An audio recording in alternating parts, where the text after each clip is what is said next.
प्रिय विद्यार्थीगण, कला में रुचि रखने वाले कला प्रेमी, आज हम भारत के सबसे श्रेष्ठ कलाकारों में से एक श्री राजा रवि वर्मा के बारे में बात करेंगे।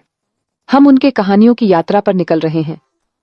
उनकी चित्रों में भगवान और देवी देवताओं को कैसे चित्रित किया गया है, कहानियां कैसे जीवंत हैं, यहाँ जानेंगे। इस प्रकार हम आपको कलाकारों से परिचित कराएंगे, उनके माध्यम से भारत की संस्कृति को समृद्ध करने वाले कलाकारों से परिचित कराना। आओ जाने कलाकार की कहानी। 1848 केरल के किलिमनूर नामक छोटे गांव में राजा परिवार में रवि वर्म नामक लड़का पैदा हुआ।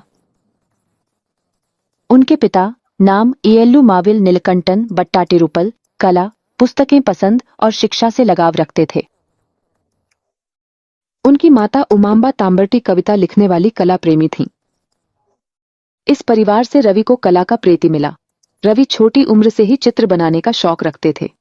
15 वर्ष का होने पर जब सभी लोग खेलने में व्यस्त थे, तब रवि दीवार पर पेड़ों, पक्षियों और लोगों की तस्वीरें बनाकर आनंदित हो रहे थे।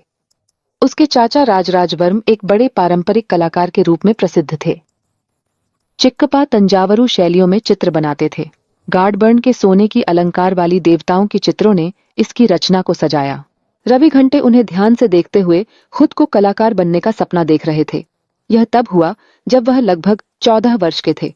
महत्वपूर्ण दस्तावेजों को तिरुवांकूर के राजमानगे सुरक्षित रूप से भेज दिया गया। लिन के उत्कृष्ट कलाकारों ने उसे उच्च गुणवत्ता की पारंपरिक कला भेजी।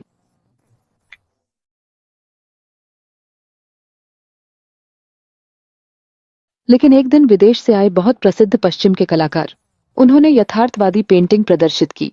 रवि ने इन आधुनिक शैलियों की कला देखकर उत्साहित हो गए और इस शैली से अत्यधिक आकर्षित हुए। इन चित्रों में लोगों के चेहरे, प्राकृतिक दृश्यों की छटा और सब कुछ वास्तविक दिख रहा था।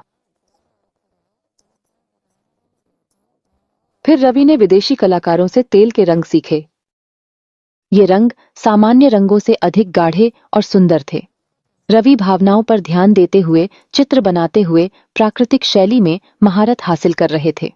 चितकप्पल के चित्रों से प्रेरित होकर और रामायण से प्रेरित होकर महाभारत की कहानियों को प्राकृतिक शैली में चित्रित करने की शुरुआत की। रामायण और महाभारत की महान कथाएं अभी तक जीवंत रूप नहीं ले पाई थीं,